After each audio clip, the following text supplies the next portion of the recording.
Hey, welcome to another episode of Dave's Imaginations. Today, we're going to recap what happened in our last live game.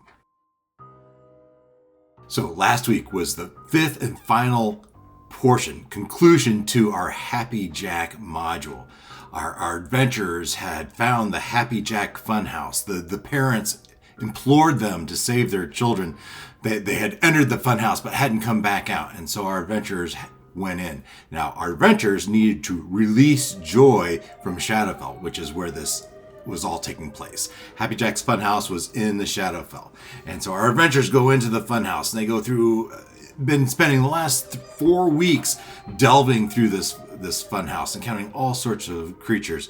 They had found the adult versions of the kids. The adventurers weren't quite sure where these kids were, who these kids were. They had encountered things such as a pig, a hippopotamus, a snake, and wondered if these were some sort of aspects of the children, when really the aspects of the children were the adult versions that they encountered through the guy in a barrel in the dunking post. There's a girl in a mirror box that they encountered. There was the baker that they had found sleeping in a closet. Those were actually the adult aspects of these children that had been ripped out from the children and placed back in the dungeon, while Happy Jack had taken the kids to his happy place. A happy place that our adventurers would eventually find. They would eventually find in Jack's office.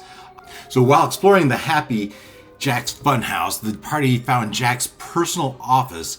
In that office, they discovered that yellow letterbox with a message scribbled across it. Children, tell Happy Jack what makes you happy. If you do, we'll go to my secret happy place. The box was initially thought empty, but it was later discovered that it did contain notes. It was clear that the notes placed inside it would open some sort of magical portal to Happy Jack's secret happy place. Artemis ultimately wrote a note and placed it into the box. As soon as the note was dropped inside, reality began to warp. One by one, the party vanished in strange flashes of magic. Bay disappeared amid the smell of fresh apples. Jeff blinked away wearing an absurd fishnet gear with warm nipple covers, and others vanished moments later. Even Oinkfat, the pig they'd found, disappeared with his bucket of bomb balls. The group reappeared inside a quaint candy cottage, a 3-room house filled with scents of sweets and baking. Supplies like sugar and candy and flour were stored inside. Cooking appeared to be done in the fireplace, and outside stood a massive tree in a world that looked almost like a fairy tale made of sugar. Yeah, a virtual candy land. The house itself was made from gingerbread-like walls and the fruit that seemed to smell like candy. Under the giant tree, the party discovered a picnic scene. Children laughing, playing, frolicking, toys made from balloons, balloon swords, hats, flowers, animals. Sitting amongst them, though, was Happy Jack. And sitting next to Happy Jack, having a pleasant romantic afternoon, was Irina from our days in Strahd, when we had gone through the Easter egg for my players. So while Jack and Irina were having this wonderful little picnic, the children were fromping around, frolicking, having the gay old time. Now entered the party. The party enters, attempted to position themselves around this tree in the clearing, using oversized candy object, gumdrops, and lollipops as cover. Tremor attempted to magically contact Oinkfat, because he thought Oinkfat might actually be one of the children, but it turned out he wasn't. He's just a pig. Belinda, Jeff, and the others tried to convince the children to come with them, but the children insisted they wanted to stay with Jack, where there's happy and fun and candy all over the place. A tense conversation followed, and a persuasive moment prevented Jack from attacking immediately. Still, the situation quickly spiraled into chaos. Artemis attempted to magically command Jack and trying to lead the children to drop their weapons, but Jack resisted. Tremor cast a sleep spell that briefly dropped several of the children, but Belinda unleashed a powerful thunder strike from a summoned balloon that startled a crying child and broke Tremor's concentration while waking them again. Yeah, anytime these balloons popped, they had these balloon dogs with them. When those balloons popped, they would cause the children to cry, and people couldn't concentrate during this children crying. Tam blasted balloon animals with magic missiles, destroying several, but accidentally catching Artemis in the magical blast. Jeff released the pig, and it wandered off to eat while Bay grabbed Jeff and teleported them across the battlefield near a candy cane landmark to close the distance with them and Jack. Artemis blinked across the clearing and struck Jack with psychic blades. The children began attacking as well, wielding these balloon weapons and their balloon hats and balloon flowers that would shoot out this acid spray, while the bizarre fight erupted across the Canyonland picnic.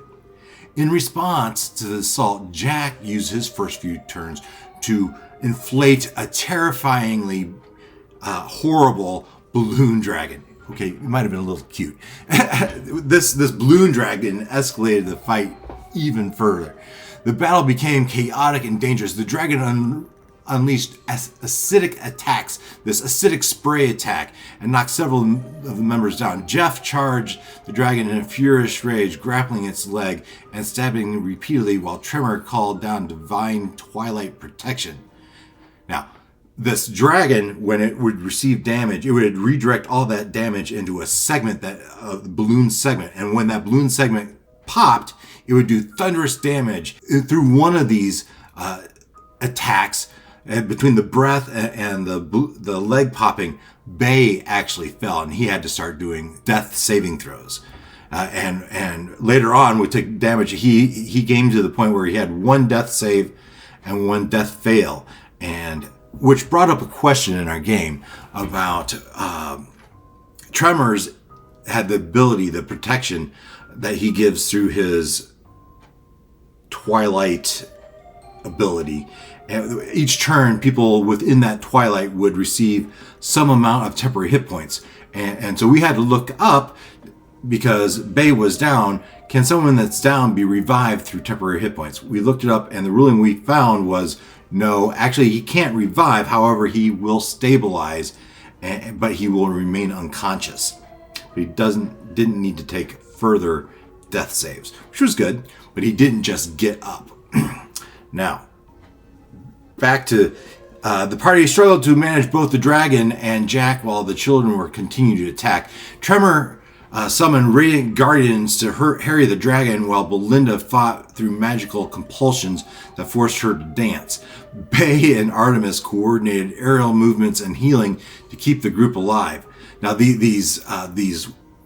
kids had these balloon swords that were magically enhanced. They had advantage because the hats gave them advantage. The party never really figured that out. But the hats gave the kids advantage, and most of the dogs had been popped. There was one dog left, and eventually that went to take out a jackal that had been summoned. But eventually the tide turned. Jack had taken considerable damage and decided to gather the children and retreat.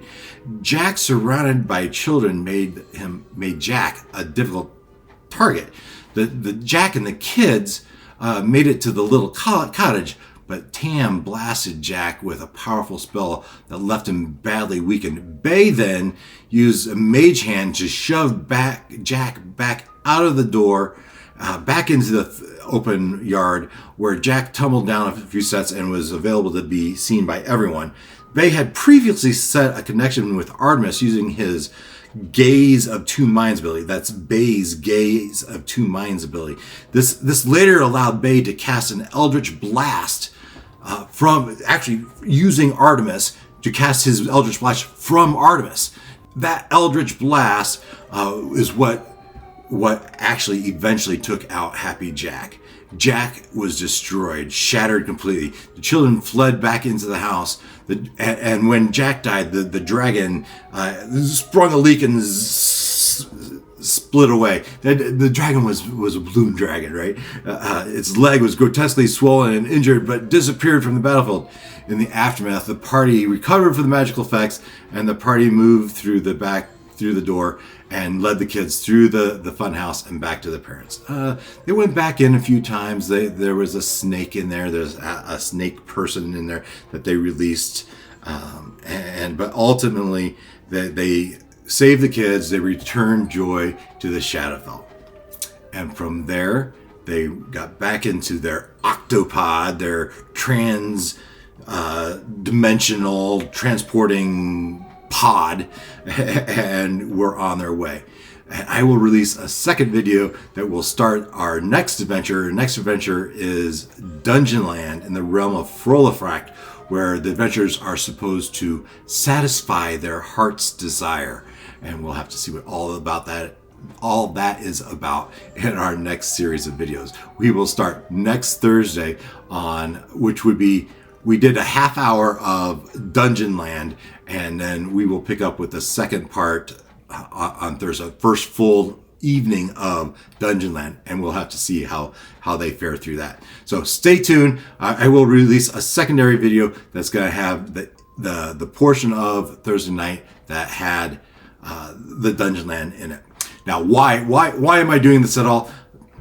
So I am doing this recap because in this final installment of Happy Jack, the main big bad evil guy, Jack, is surrounded by kids. And I went private on the video because I didn't like having kids in harm's way. And so in just good taste, I didn't think that should be out there in YouTube land. That's private. If you're watching this and say, hey, I really wish I could see that battle, get a note to me somehow with your YouTube account, and I can send you a private link to that evening, and you can watch it. If you're interested, I'm happy to do that. But otherwise, that's why I did. I have it. It's just private. The video is private because of the involvement of kids in the final battle.